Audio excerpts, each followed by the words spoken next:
هر کال د هیواد سلګونه ټنه جلغوزي گاونډي دولت پاکستان ته قاچاق کیږي او له پروسس او بسته‌بندۍ وروسته نړیوالو بازارونو ته د پاکستان په نوم صادریږي.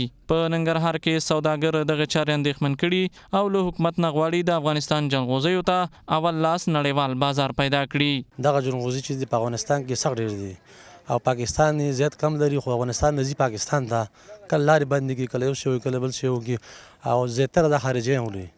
چین ولا ډېر وړي، چین په پاکستان سره قرارداد کوي، خو موږ نه ارزانه اخلي او قیمت خامخا ګران په خارج ته ځي که نه.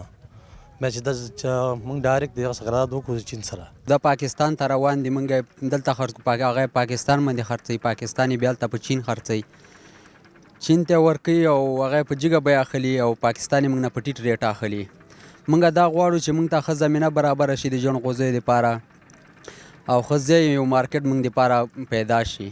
په همدې حال کې په ننګرهار کې د وچې میوې د اتحادیې مسؤلین وایي د سوداګرو دغه ستونزې په بار له مرکزي ادارې سره شریکه کړې، خو لا تر اوسه یې عملي ګام نه دی اخیستی.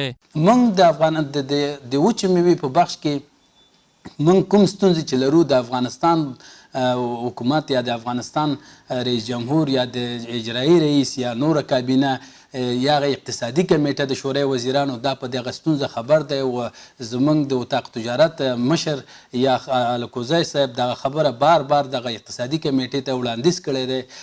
کال کېږي چې دغه ستونزه زموږ حل نشو، لا تر ورځې تر بلې ډېرېږي او کمیږي. باور دا دی که یا د وچه میوه په اول لاس د افغانستان له لارې د چین په ګډون نورو نړیوالو مارکیټونو ته صادره شي، زرګونه افغانانو ته به د دایمي کار زمینه هم برابره شي.